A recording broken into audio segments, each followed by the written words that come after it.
Ladies and gentlemen, good day, and welcome to Moltec Packaging Limited's Q4 FY26 earnings conference call hosted by Emkay Global Financial Services Limited. As a reminder, all participant lines will be in the listen-only mode, and there'll be an opportunity for you to ask questions after the presentation concludes. Should you need assistance during this conference call, please signal an operator by pressing star, then zero on your touchtone phone.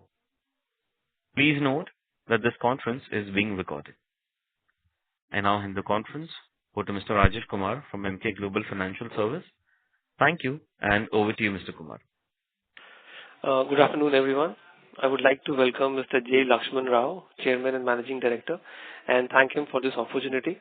I shall now hand over the call to him for the opening remarks. Over to you, sir. Good afternoon, everybody. Thank you very much for participating in our quarterly and yearly earning results Concall.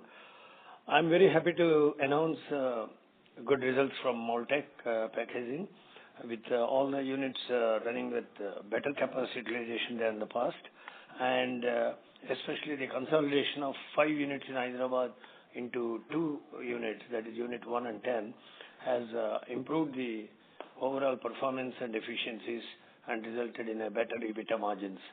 And going forward, and again, one more notable thing in this quarter is the pharma packaging.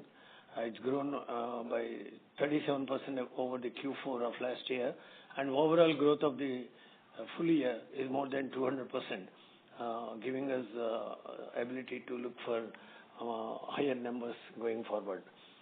We are also expanding our product range in pharma and have ideas to add some more lines of activity in pharma, which can take the Moltec into a decent major player in the segment. So going forward, the paints business, especially in the paint side, has marked a double-digit growth this year. That is one of the reasons for closing the year at around 13% sales growth, 13.4%. And though there is a disappointing trend in loops segment, it was well offset by more than 15% growth in food and FMCG, and Q-Packs 25%, and of course pharma 200%, and overall resulting in a healthy 13.4% growth. I would rather like to share more details across question and answers. I over to the operator to start the question and answer session. Thank you very much. We will now begin with the question and answer session. Anyone who wishes to ask a question may press star and 1 on their touchtone telephone. If you wish to remove yourself from the question queue, you may press star and 2. Participants are requested to use handsets while asking a question. Ladies and gentlemen, we will wait for a moment while the question queue assembles. Participants, you may press star and 1 to ask a question.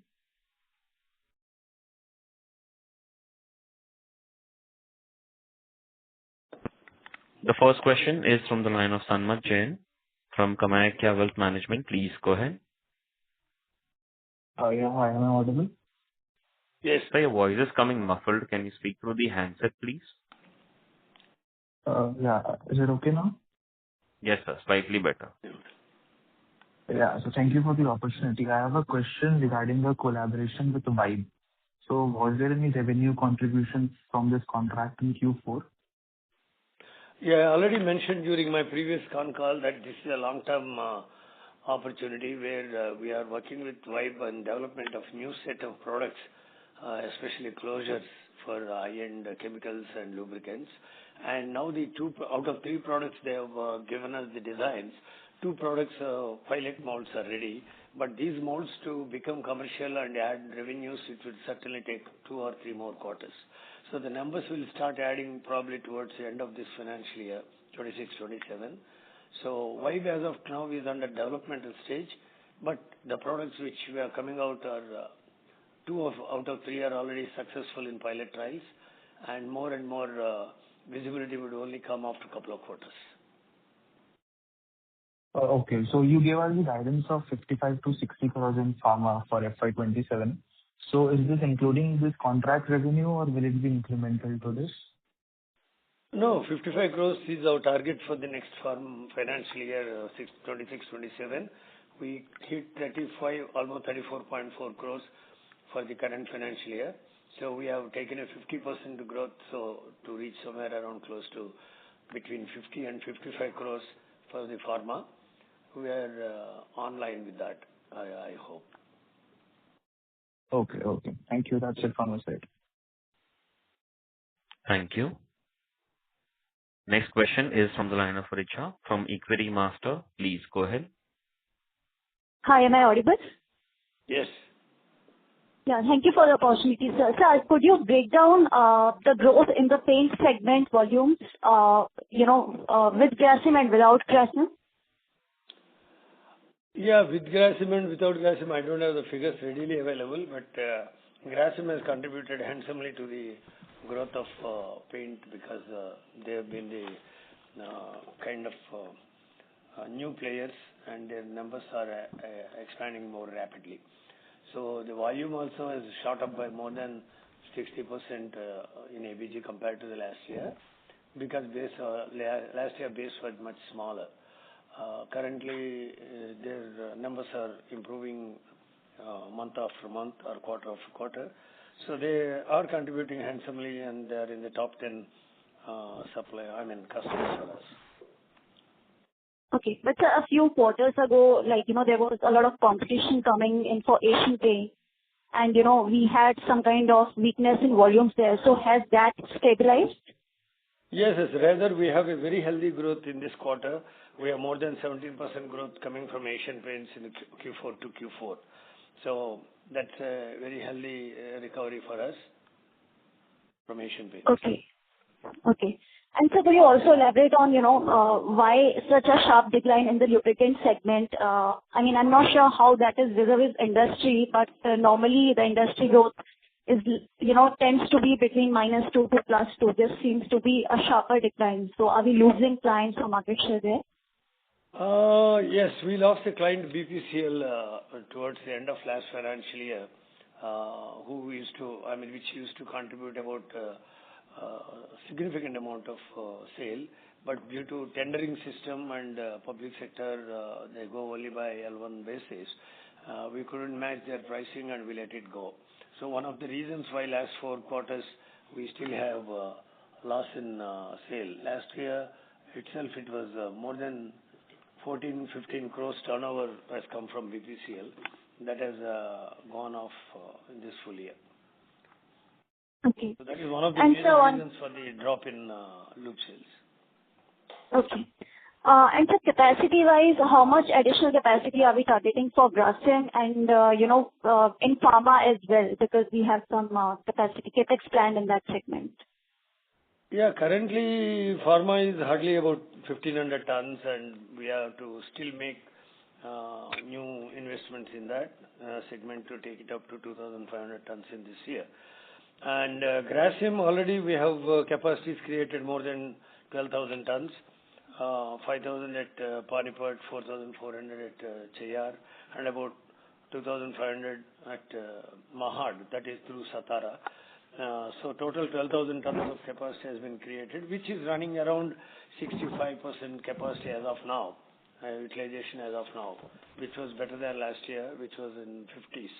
So this is one of the reasons for better performance is those plants are running now at least around 60-65% range of capacity utilization. And as we go forward and as their demand also picks up, their plant capacity utilization will also improve there. Okay. And so 1 month, has already passed in first quarter. And do you have any sense of how Syntax sales could look like, given, what is the impact on ice cream sales? Are you witnessing the growth this quarter? Yeah, I can't comment much about this quarter, but April has been pretty strong and we have seen all around momentum in spite of the West Asia war, which has impacted the general sentiment.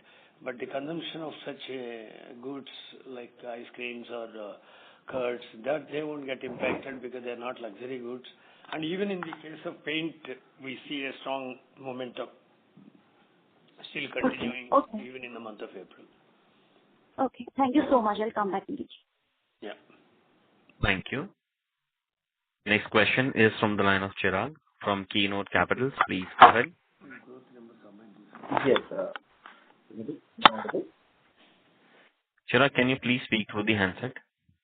Hello. Am I audible now? Thank Yeah. you. Yes. Congratulations, Lakshman sir, for a great set of numbers.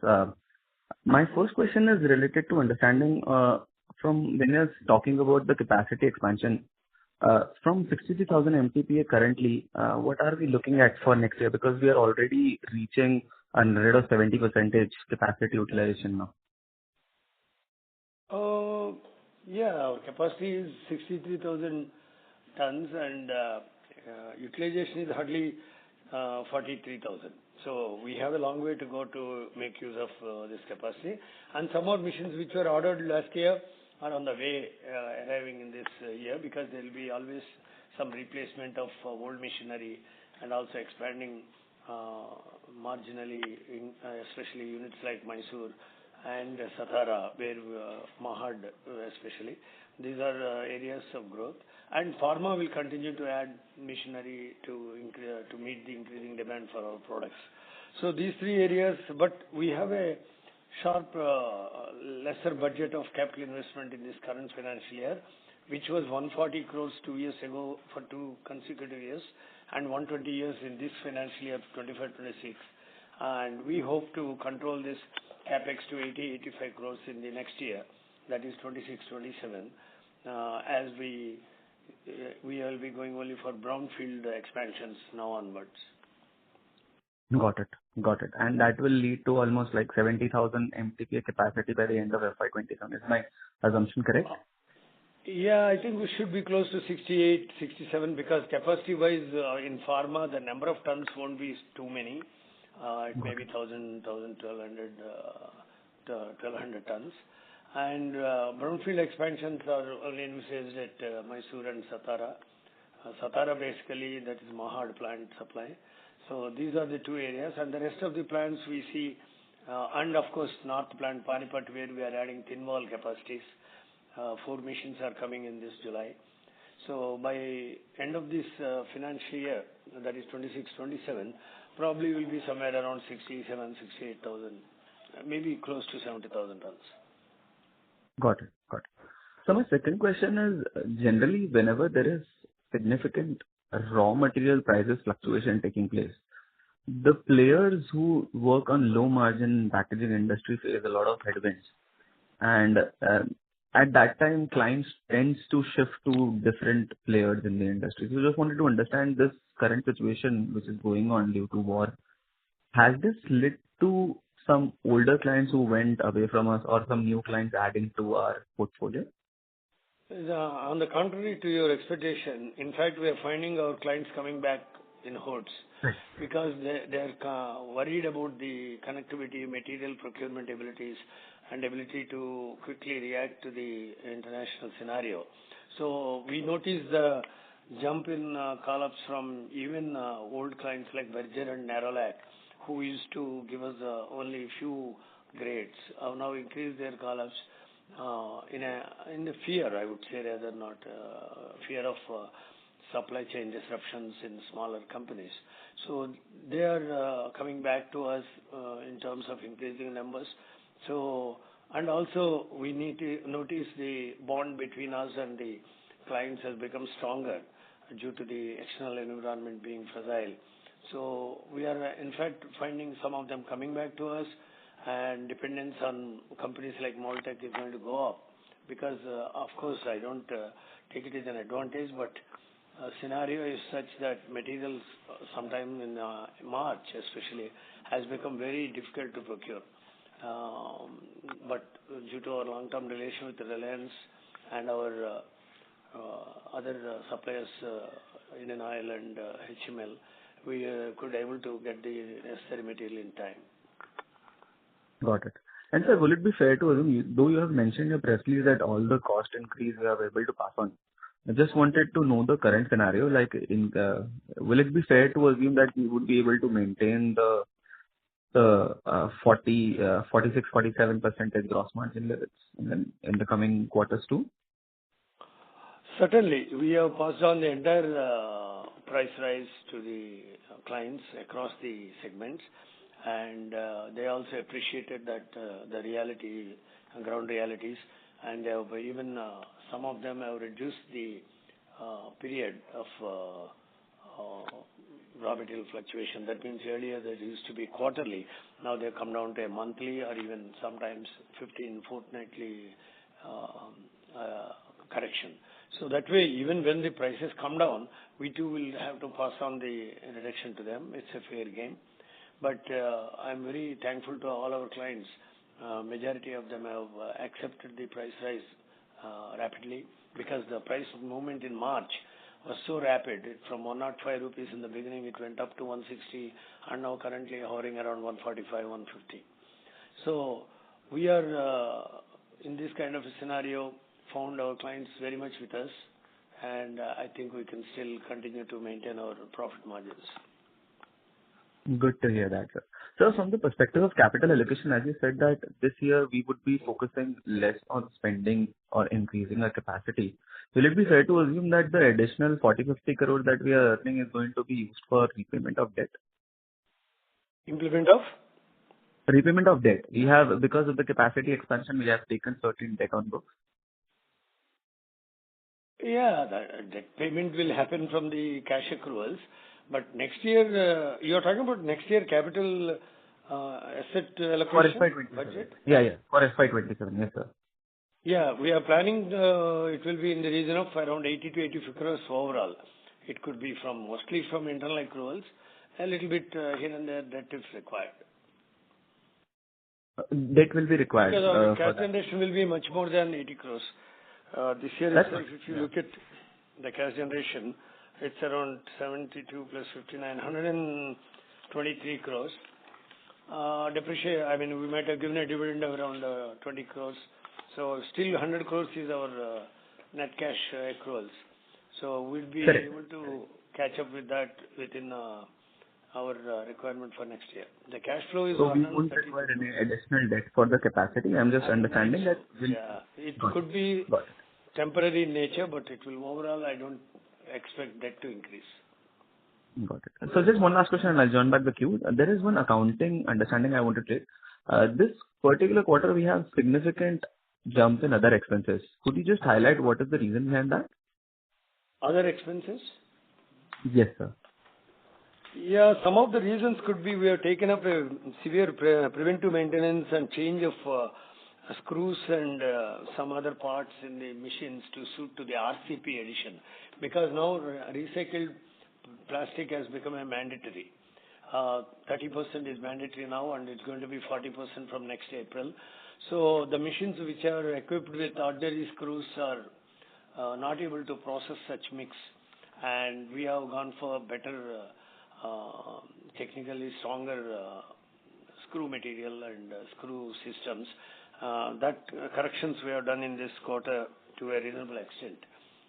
So this is a one-time expansion in the maintenance cost that is preventive in nature, but it has been taken in the P&L. And this mandatory requirement of RCP is just related to the paint and lube segment, right? Currently, yes. The pharma and food are exempted from this, but paint lube constitute, majority of our sales. So in terms of volume, that's why we need to be ready with the machines that are suitably altered. Thank you so much, sir. I'll join back with you. Yeah. Thank you. Next question is from the line of Sandeep Modi, individual investor. Please go ahead. Yeah, sir. I am audible now? Yeah, sure. Yeah, sir. First of all, congratulations to the management for increasing the stake from 33.07 to 33.19. Okay. And sir, one more thing. How many pharma companies have visited our premises? Any good news about pharma business, status of new product, etc.? Sanjay, you should be very happy to note that in the year one itself, or I would say year one of full operations, we've grown by 210% compared to the last year. Okay. From 11.5 crores to almost 34 crores. 10.7 to 34.3. So that is a 219% increase in pharma sales. Of course, it's a small base, so I would still take it as a good jump given the competitive environment in pharma packaging.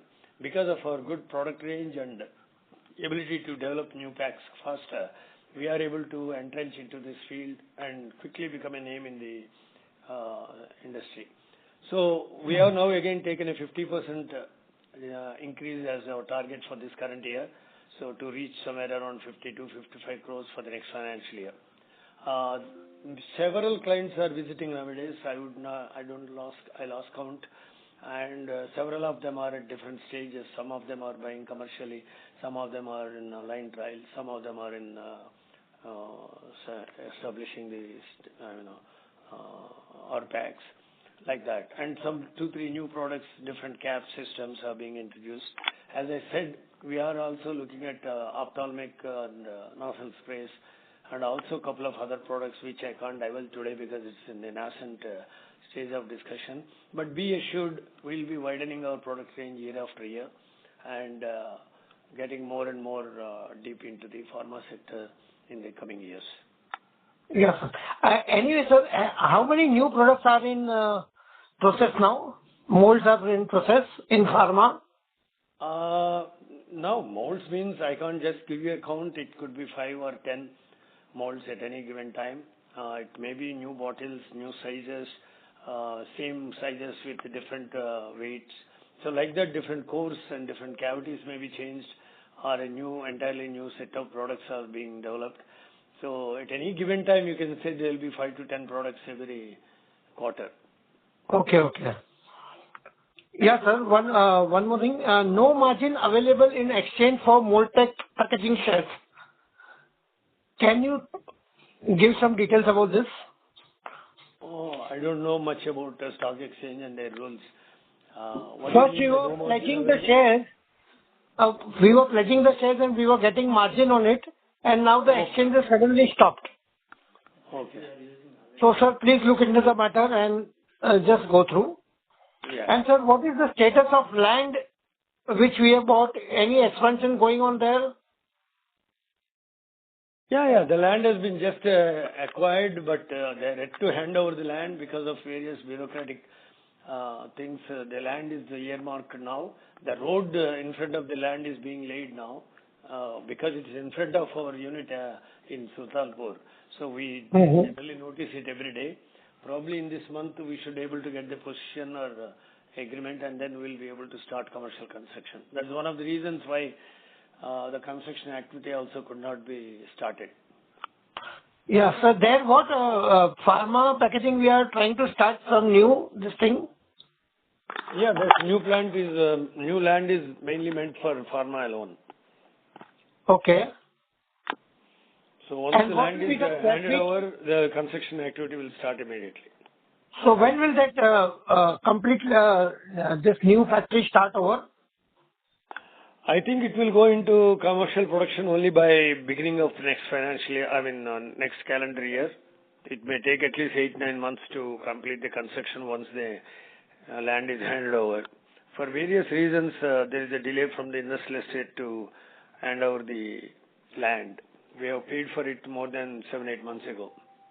So around Jan 2028, it will be operational fully?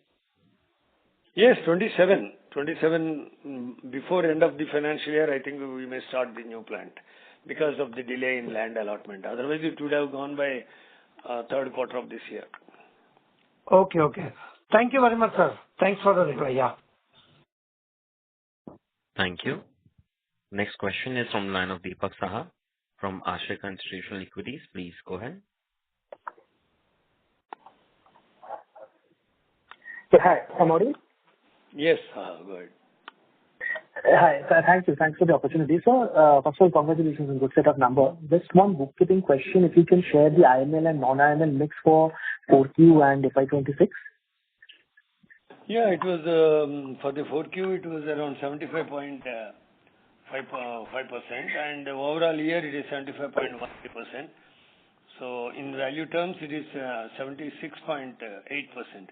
So almost 77, you can say, percent is in IML.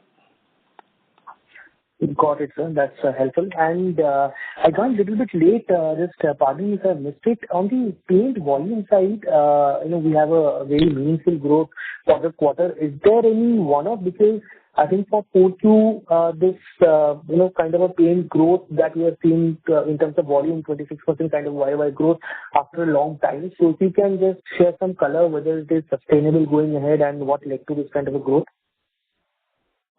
26% volume growth, I didn't say. It is 14.4% in value terms and 13.5% is the growth in paint segment. That 60% what I said is the ABG numbers for the quarter. This particular quarter, ABG compared to the previous year Q4, the ABG numbers have shot up by 60%. And there's no one-off in that, right, sir? Sorry? There is no one-off in these volumes? Your voice is not clear. I'm saying there is no one-off in the volume growth that we are seeing. There is no one-off as such, right? No, you mean it is one of the times only? It's not going to recur, you mean? Yeah. Right. No. It's been consistently growing around 40 to 60%. Now it is overall yearly growth. Quarter growth was 60 plus percentage. And overall yearly also it is close to 60%. So every quarter on quarter, a consistent growth because they are also maybe acquiring new market share in the paint segment. I think it will continue, if not at this level, but the way they are aggressively marketing and aggressively ramping up their production capacities, I think we will certainly be in a strong double digits for next couple of years. Okay. And say, from 27 full year point of view, how should we understand the growth numbers? And if you can broadly give a breakup, because lubricants has been degrowing, paint has now started growing. You said both Asian Paints and other players are growing decently. So if you just can give some color on a full year basis, FY27, what kind of a volume growth we should look for and the breakdown of that? See, I can see two ways of looking at in future because volume growth comes from mere kgs. Then pharma, even if it grows by 50%, the number of kgs it will add will be less. But the number of rupees or value-wise, it will be much higher because our average realization pharma is almost double that of other segments.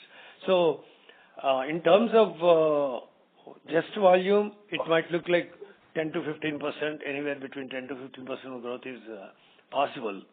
But in terms of value, I'm sure we'll be clocking between 13 to 15% value growth, like what we did this year, 13.3%. We hope that we will be somewhere between 13 to 15% in the value growth in the next financial year. That is why I said in the year 26-27, we may cross the 1,000 crore mark sales. Got it. So that's really helpful. Thank you and all the best. Thank you. Thank you. Next question is from the line of Darshita from DSP Asset Managers. Please go ahead.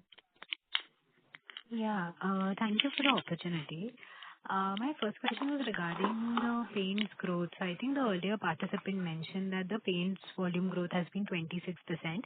I think this is for the fourth quarter. If you could just give us some understanding as to where has this growth come from? I understand you've mentioned that a larger portion of growth has come from ABG, but has Berger and Nerolac also contributed meaningfully to this particular growth, because of the raw material unavailability issue? Berger and Nerolac started only from March. That is the time when the real war erupted and situation became fragile. So Berger and Nerolac growth is hardly for a couple of weeks in March or last 15 days of March. Of course, they were buying from us, but the numbers have improved from March onwards. Asian Paints and ABG were consistently growing. Asian Paints was negative till the third quarter, but in the fourth quarter, it's a good positive rise of 17%, which pulled the overall number into positive for the full year. And ABG was a major contributor towards this 14% growth in paint segment by handsomely adding almost 10% of the growth has come from Asian Paint, ABG alone. the remaining 4% from Asian Paints and others. Got it. Secondly, so we've mentioned that a larger portion of the raw material price increase has been passed on to the customer. Our volume growth for the quarter, for fourth quarter, is 17%, and so is our top line growth. Ideally, had there been some realization growth as well, which I'm assuming would have happened in the month of March, we ideally should have seen a higher value growth, because volume and there could be some realization growth as well. So is it safe to assume that a larger portion of the value growth will be seen in the first quarter numbers? I mean, the realization pass on related growth will be seen in the first quarter. Yeah, your guess is correct, because in the last 2 weeks of March only we got the price hike, because the war erupted in 1st of March. So we have to obviously keep the pricing stable till middle of March, some cases 25th of March. So hardly a week the price is reflective of high price, but you will notice that in Q1 more significantly. Got it. And because of us taking price hikes, or I'm assuming that our raw material polypropylene would have gone up by at least 25-30 odd %. Have we lost any customers, given that we may be revising the price more often than just what we usually do? I'm guessing 15 days or 1 month or so. Have we lost any customers because of that?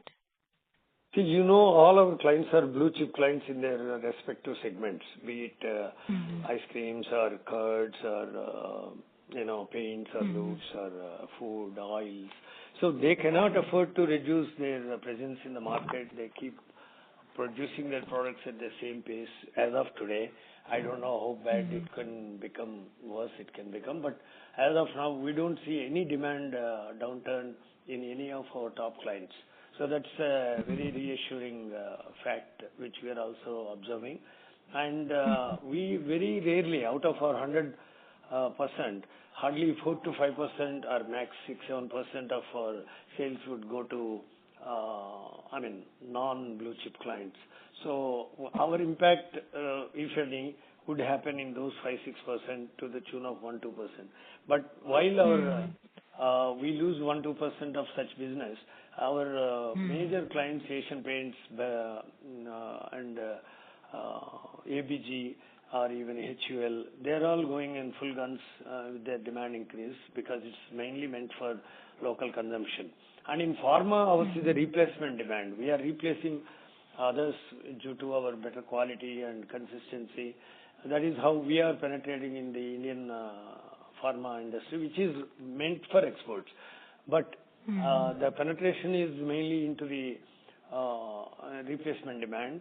And growing demand for pharma also, you must be noticing that all the sanctions against pharma exports have been completely removed, at least as of now. So all the pharma companies are in a full way, they are going forward with their expansion plans. So we don't see any impact immediately unless some new sanctions are put on pharma exports. So given this scenario, most of the cases, 98 to 99% of our clients are safe, and they are growing with the domestic growth in demand, which is somewhere around 6 to 8%, you know that. So that way we are safe. And because of the replacement demand in pharma and other areas, and more IML absorption coming from Asian Paints, we are confident that we'll be able to sustain the growth. Got it. Thirdly, on the FMCG or the F&F segment growth, how should we think about it, specifically just the F&F growth from FY27 for the year FY27, and more so from the Panipat facility? We had onboarded a few customers. I think we've added a few more customers in 4Q. If you could just throw some light on what the capacity utilization for the Panipat plant for FMCG was in third quarter, and what was it in fourth quarter, and how do you think about this in FY27? I didn't have perfect numbers, but I can get the feel of that. Q3 was hardly anything, because that is the time when we started the Panipat Tinwal production. But Q4 started in decent numbers, somewhere around a couple of crores of turnover has come in the month of March alone from QPAC and Tinwal together. And the numbers are increasing and the client number is swelling actually. We have signed recently a couple of big clients who are buying from our other competitors in that area. And North is going to significantly add to the numbers in the next financial year for sure. So food and FMCG from, if you see only Tinwal, it is 15.4%. If you combine the Thikwal also, food is around 18%. But this 15.4, I'm sure it will be looking at least 20% growth in the food and FMCG, including the North numbers for the next financial year. Got it. And if you can just share some light on what is the peak revenue potential from the Panipat facilities that we should think about, and how long will it take for us to reach the peak capacity utilization there? See, in ABG plant that is mainly meant for pails and QPAC, we are hardly reaching around 60% capacity utilization in Panipat. And in Tinwal, which is hardly 4 or 5 months old, we may be around 20%, 25% capacity utilization. So there's a long way to go, and we are in fact adding 4 more machines in July for Tinwal, so which will expand the capacity there by another 100%. And capacity utilization next year, even if we reach 50%, that will add handsomely to the numbers. So Panipat has a long way to go, and the new building is completely ready now, the second building for the food and FMCG. And it has 4 machines. There will be 8 from July. So now we are getting ready for the festive season that starts sometime in July in North.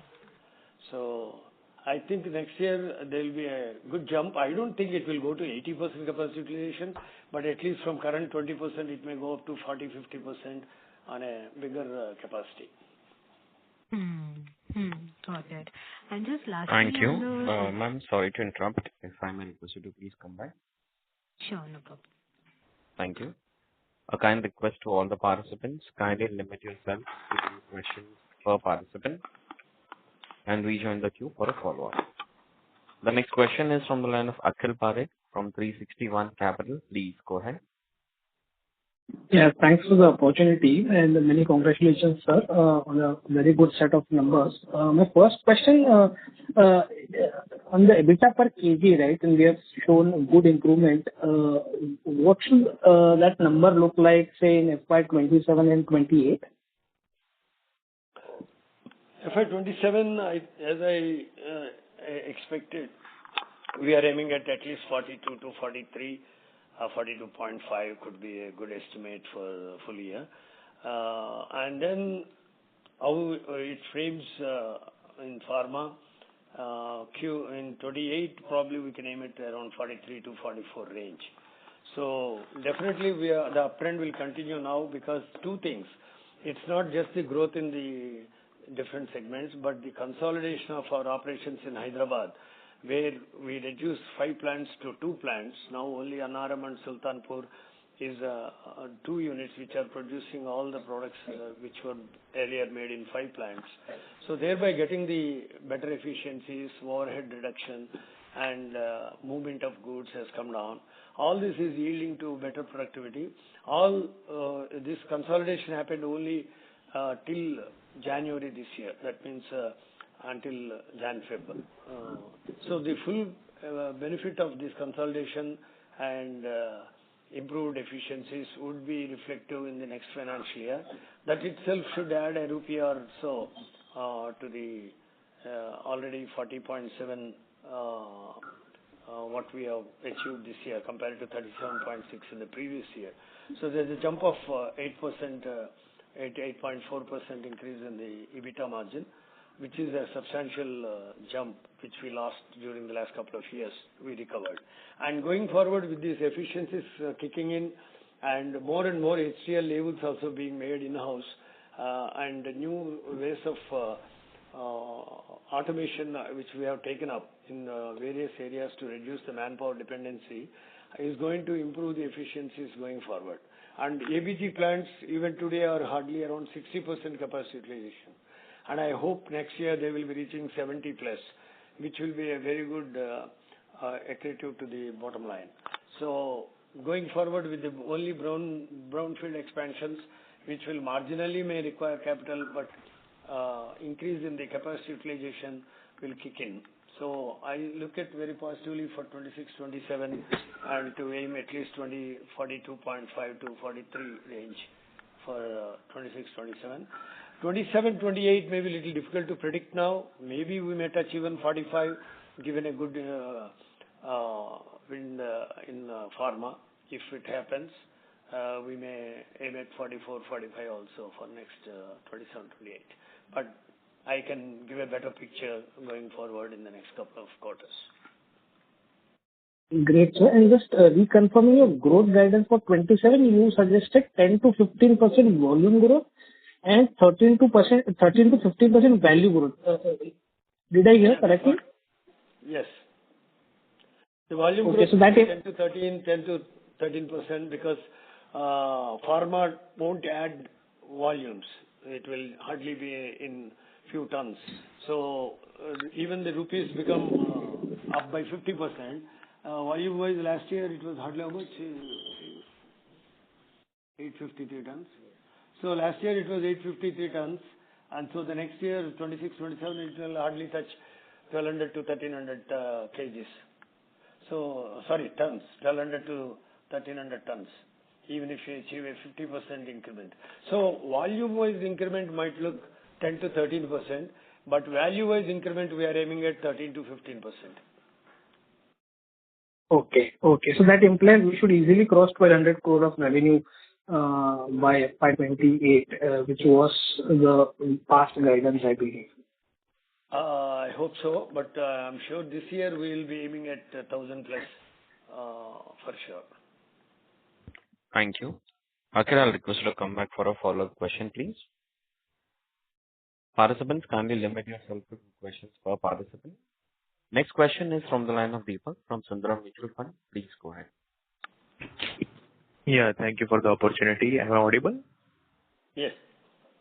Sir, my first question was on paint. So if I do a small back calculation, even your non-ABG paint volumes, for Q4 would have grown at roughly between 13 to 15%, which was kind in a declining trend, or let's say a flattish trend for the first 9 months. So just wanted to understand, what has changed this quarter. Because you did highlight that, one change has happened is IML adoption by Asian Paints. So just wanted to understand how sustainable is this double-digit volume growth non-ABG which we have seen in Q4, and what is the growth outlook on the volume front for non-ABG clients in FY27?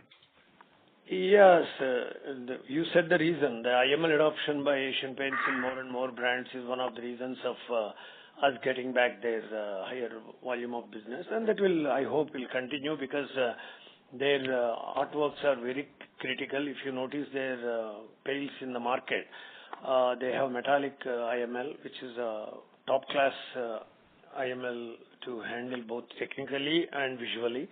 So visually it gives an excellent outlook, and technically it is very complex to handle. So I don't think we lose that edge in the next couple of years, and we may continue to gain traction with Asian Paints given their commitment, because we are on their commitment. We invested on several new initiatives in the printing and even in the robotics. So, and they generally very much respect their commitment. So I still look at double-digit growth from Asian Paints in the coming years. Okay, got it.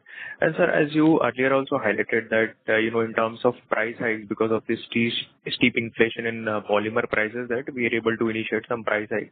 Would it be possible to call out how much price hikes have been taken versus, the steep increase in raw material prices?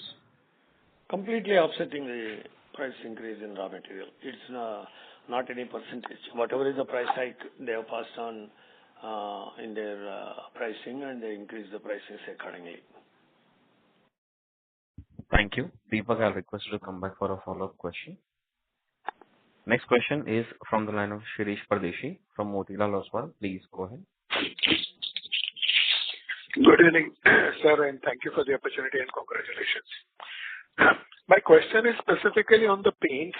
If we have reported a 42.1% EBITDA per kg, how the paint EBITDA has moved over YOY? See, I always tell you, pails EBITDA, pails and square packs EBITDA is in the region of 30 to 35 per kg. And what pulls it up is food and FMCG and pharma overall average. So I have no detailed discussion, EBITDA per kg of each segment, but it will lie in the region of 30 to 33, 35. See, the reason I'm asking, we have, as you said that we have passed on the price increases. So will this EBITDA per kg, despite the ABGs growing upward of 60%, will show the upward trajectory in FY27 or will remain in the same range? It will definitely remain positively for all the clients, especially ABG in particular, because ABG we have now establishing Mahad during the current year, and that numbers will keep improving handsomely. So next year also we look forward to a strong growth in the paint segment. Okay. And on the last question on the food and FMCG, I think the mix as the new clients are coming and you have given the existing client is also expanding their business. So how we should look at the food FMCG and in terms of the number of clients which we have added? Is this number is going to exceed FY26 or will remain similar level or, in terms of growth and in terms of margin, if you can give some qualitative comments. Definitely. I am very confident that more and more number of clients will be added in 26, 27 than last year. Basically because our North plant has started operations from October, November, and slowly there is a traction that is being created. As I said, in the month of March, we have made some sales worth around 3.5 crores for both the Q-Pack and food together, which was zero last year. So going forward, that itself is indication that 35 to 40 crores of new addition in business can come from North in Q-Pack and food together. So that is still less than 50% capacity utilization, but it will be a handsome number new addition. So in my opinion, 26, 27 will have many more client additions in food and FMCG from the North compared to overall year 25-26. Thank you. Shirish, I'll request you to come back for a follow-up question. Next question is from the line of Raj from Fident Asset Management. Please go ahead. Yeah, hi. Thank you for the opportunity. My question again is on the volume growth that you have highlighted for 26, 27 of around 13 to 15%. So, if we are saying that ABG should grow at around double digits plus, Asian Paint should grow at double digits and ABG is growing much faster for us, plus food and FMCG, I think our volumes are growing at 20 to 25%. So I just wanted to understand where is the disconnect. If that kind of growth we are able to see, then FY27 ideally should be much better for us in terms of volumes.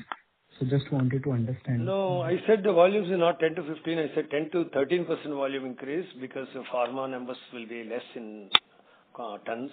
And I said 13 to 15% for the value in terms of value.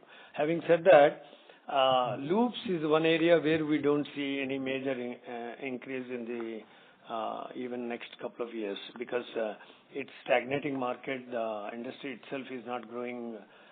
It's growing only in single digits, sometimes not even there. So there we have substantial 17-18% of our turnover comes from that segment. So that segment I am not anticipating any major growth. A couple of points of growth may come in Castrol, but I don't foresee a lube will be pulling us up. So what pulls us up is Asian Paints and ABG, as you correctly said, because Asian Paints growth, even in this full year, if you take, though it is 17% in the Q4, in the full year it is hardly around 3.5%. So that 3.5 becoming 10 will be a good value add for us in the year 26-27. We foresee for that. And lube being a laggard, that's why we are aiming between 10 to 13% volume growth. Understood. Understood. And steady state, I mean, X of the increase in raw material prices, the realizations for us in paints has been flattish, but now with Asian Paints also increasing their IML consumption, plus we are now at a decent scale for ABG as well. So do we see realizations improving or our pricing power improving because of IML in paints, in X of the price increase that we take because of raw material inflation? Yes, that's why I'm positive about the EBITDA growth from 40.7, which we achieved this year, to 42.5 level. It could be a little better. Let's see how the war and the other economic things play around. Thank you. Raj, I'll request to come back for a follow-up question. Next question is from the line of Parth Gohil from Omkara. Please go ahead. Congratulations to the team and the entire management for the performance. So my question is pertaining to the lubricant segment. Do we further foresee or anticipate any loss of volume in coming quarters, or we can say that it has normalized at this level? Yeah, I think you have a very smart question. In fact, I am also thinking it will stay there because we have no more public sector units to lose. And all the private sector companies value our relation and our quality and the consistency, which is very important. I am not saying it's not for public sector, but public sector has more valuation for pricing than anything else, and it's their policy. And having lost all the PSU business now, we may sustain at the current levels in lubes. Okay, thank you, sir. Thank you. A request to all the participants, kindly limit yourself to one question per participant. Next follow-up question is from the line of Chirag from Keynote Capitals. Please go ahead. Thank you for the opportunity again. So just wanted to understand your view related to the ROCs for the company. We used to be a company where we were generating 20% ROC. Is our target same back? And secondly, wanted to understand our working capital days are getting stretched.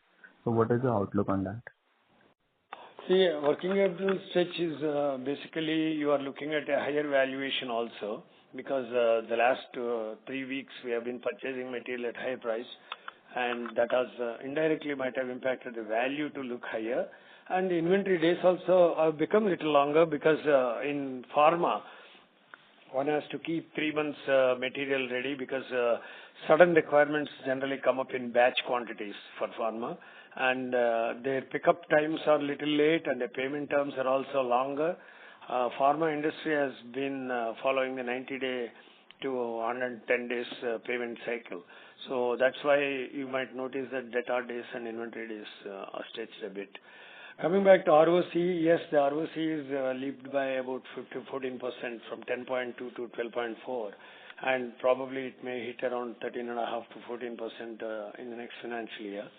And it was 17-18% 2-3 years ago, I agree. That was when all these greenfield projects have been started. Investments have shot up in the last 3 years. And these investments start yielding now. This year, I would say they crossed 50 to 60% capacity utilization. But next year onwards, I'm confident it will be 70 plus, and they will be yielding to the bottom line. So probably the ROC will start looking at around 15% by 27-28. Thank you. Next follow-up question is from the line of Darshita from DSP Asset Managers. Please go ahead.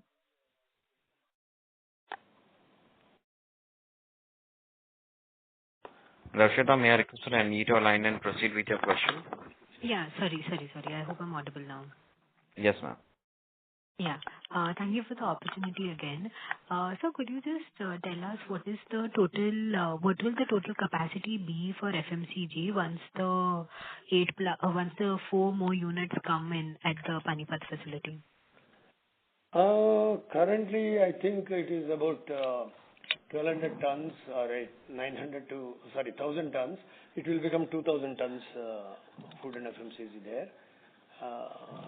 And QPAC also we're adding a little bit. So about 2,000, it will become 2,000 to 2,500 tons per annum, including QPAC.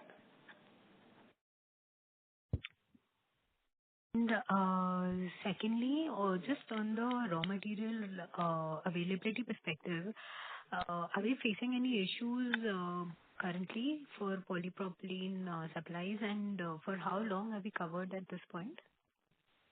No, we are well covered for almost 2 months. That is what is shown in inventory days. So we have that coverage of 2 months, which is there in physical form also. So material availability has improved because Reliance has started its production on a regular basis from middle of March, and they are indicating and assuring us that there won't be any shortfall. 1 or 2 grades, especially in pharma, are on little short supply. That is where we are concentrating. Thank you. Darshita, kindly come back for a follow-up. Next question is from the line of Sanskar from Iraya Capital. Please go ahead. Hello. Yeah, sir, most of my questions have been answered. Just wanted to understand on the growth perspective. While you have answered on volume and value terms, just wanted to get that you have guided going forward on maintaining around 20% growth in terms of profitability at EBITDA and PAT level. So are you maintaining that, or is there any upside or downward revision on this? I think we'll certainly be there. We are aiming at least 210 crores EBITDA for next financial year, up from 173. That's a 20% rise. I think we are definitely going to achieve that in view of not only the increasing business, but our internal improvisations and efficiency creation, what we are bringing through the consolidation of units.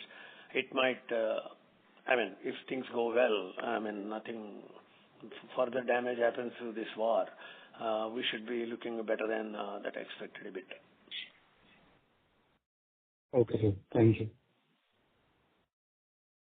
Thank you. Next question is from the line of Deepak from Sundaram Mutual Fund. Please go ahead.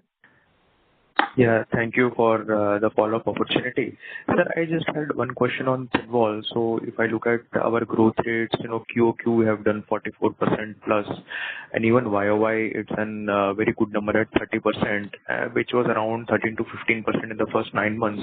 So just wanted to understand, let's say, if I have to break down this growth between, let's say, your other plants and Panipat, and how much of this growth is driven by, let's say, new SKU addition or new client addition. Just wanted to have some flavor on the growth breakup of what is leading to such a high growth number and how much of that is sustainable going forward. In QPAC? In thin walls. In thin walls. See, the number is not 30%. It is 15.4% in value terms, 18% if you include the bulk food packs. So 18% is the number what we achieved in the year 26-27. And why my confidence stays it can be better is because of our Panipat additional capacities are getting created, and several new client inquiries are being received in that area, northern region. And we have started adding clients who have started buying from March onwards, decent numbers. And going forward, definitely they'll appreciate the quality and the supply service abilities of Moltech, which they have not seen because of our distance in the last few years. So now with our presence in Panipat, I'm sure we'll be able to add a lot many clients in that region, which will contribute to the increased growth in food and FMCG. Okay. And so, but what about the existing clients? Are we seeing any growth there, or is that, majority of the growth is coming only from this Panipat side? No. All our clients are growing. You take Milky Mist, you take Hudson, you look at Walco or Quality Walls. Their numbers are all going up. The ice cream or yogurts, whatever products they sell, their numbers are all going up. Only Cadbury's M2K is stagnant. But for that, top brands, all top brands are growing in double digits. So that growth will definitely accrue to us. Apart from that, how we can go beyond that is what I'm explaining, is through Panipat. Okay. Okay. Helpful, sir. All the best. Thank you. Thank you. As there are no further questions, I'll now hand the conference over to the management for closing comments. I thank you all for showing your interest and spending time to attend the conference call today. I especially thank Rajesh Kumar of MK for arranging this call and the operator who has patiently conducted the call in a courteous manner. I also appreciate people's interest in our company, and be assured that we are on a good track, and more product range also we are looking at, which may not very clearly on the drawing board now. But it will happen during the next 3-4 quarters in pharma especially. And we are also looking at efficiencies to improve cost controls. And now we have created teams of finance and HR admin at all the units who will be directly monitoring and controlling the cost elements closely. With this new kind of managerial outlook and consolidation of units, I think we are on a strong wicket to perform better in the coming quarters. And I also hope peace will prevail soon, and all the economies, and especially our Indian economy, will catch up with the speed which it is about to reach. So thank you all once again, and bye-bye. Good evening.